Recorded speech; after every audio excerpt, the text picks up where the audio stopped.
Hello guys, welcome back sa ating YouTube channel. Ngayon, update lang tayo dito sa ating kampa. Pansin nyo guys, after ng ilang days simula transfer ko siya dito, nag-improve na siya. Kung naalala nyo sa previous vlog ko guys, ito yung nangingitim na nilipat natin dito sa tangke niya. Ngayon, nakabawi na siya. Pansin nyo guys, nagkaroon na rin siya ng kulay.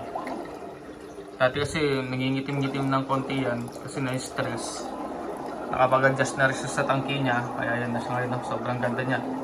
Bali, two-tone, red, then mga yellow-yellow na mayroong konting orange. Tapos, almost straight plums, then full mass. Full mass, yun, may mga pearls siya doon sa bibig. Yan, papasin niyo. Estimated size nito guys, nasa 3.5 inches siguro to.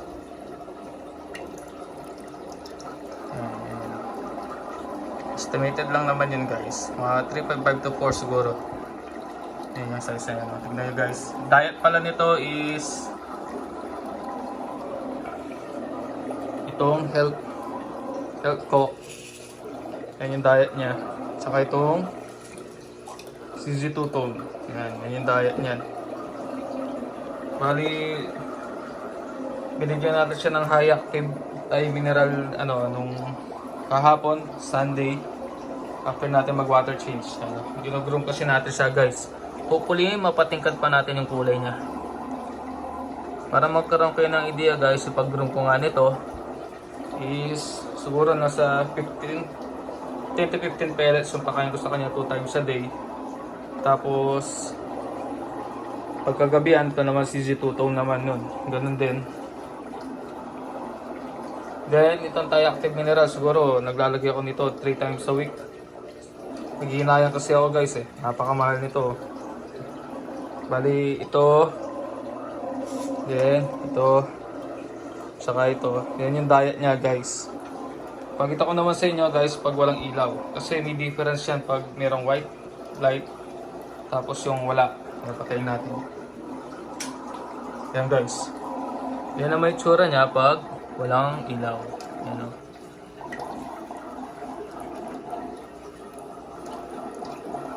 Tapos yung water change nito guys, once a week, 20%. Yan. Yung diet niyan guys. Sana nagkaroon kayo ng idea. Pero suggest ko lang, hindi lahat ng mga isda para-parehas yung gusto. Katulad nung nasa baba natin hanggang ngayon, hindi pa rin nag-improve. Hanggang ngayon, hindi pa rin natin makuha yung kiliti niya guys. Pero ito guys, ayan, nakuha na rin natin sa wakas. Unti-unti siyang gumaganda. Hopefully mag-forward cook pa siya. Maganda to pag nalipat mo na 50 gallons guys. Kasi ngayon, nasa 20 gallons siya eh. So, mabagal yung paglaki nila pag nasa 20 gallons guys. Pero pag nasa 50 gallons yan guys, tapos pump feeding, lalaki talaga yun. Disclaimer lang guys, hindi yan sponsored.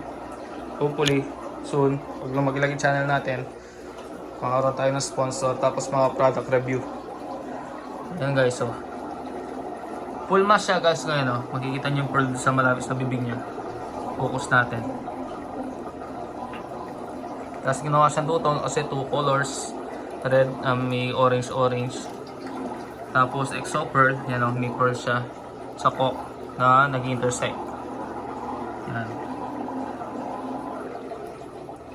Sayang lang hindi siya naging white eye. Mas maganda to kung white eye. Yan o, ganda niya. Hopefully pag nagkaroon ng show dito sa Pampanga, masali natin siya. Kaya nakafocus lang naman tayo sa kanya. Tapos meron tayo dito sa baba, semi-grow out. Yan o. Yan. Yan naman yung ginugroom natin ngayon na merong guys. Yun? Magic drops. Yan. Na-apply natin yung magic drops enhancer dito. Pati dito. Kasi kailangan ko makita. Pati dito pala sa mga fry natin guys.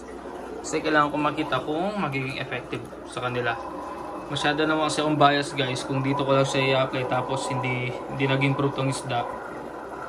Diba? Per hiyang kasi yan guys. Kung saan may hiyang yung isda nyo. Doon. Tulad yan, no?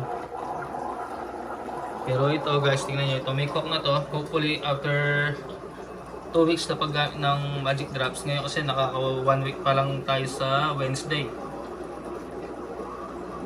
Yan. Mag-i-improve. Doon natin makikita kung effective nga yung Magic Drops sa mga alaga natin. You know? Ito pala yung golden base guys. Konting update lang. Yan. Nilinis ko na rin ng konti yung tangke niya dahil kasi puno na lumot itong marap pati sa gilid. Nilinis ko na kahapon na nag-water change ako. Yung sa likod hindi ko lang malusot yung kamay ko kasi masikip dito, masikip. Itong Toblerone mirror pala guys, marami nagtatanong. Hindi ko na tinatanggal dyan yan. You know. Nasanay na rin siya. Yung golden base. Tapos yung mga fry natin, ayan. Pinagrow out natin yan. Yes, meron tayo dito. Ayan. Mga alaga natin guys. Bali yun lang guys. Hopefully nagkaroon kayo ng konting tips sa pag-groom. Ano? Pero disclaimer lang guys.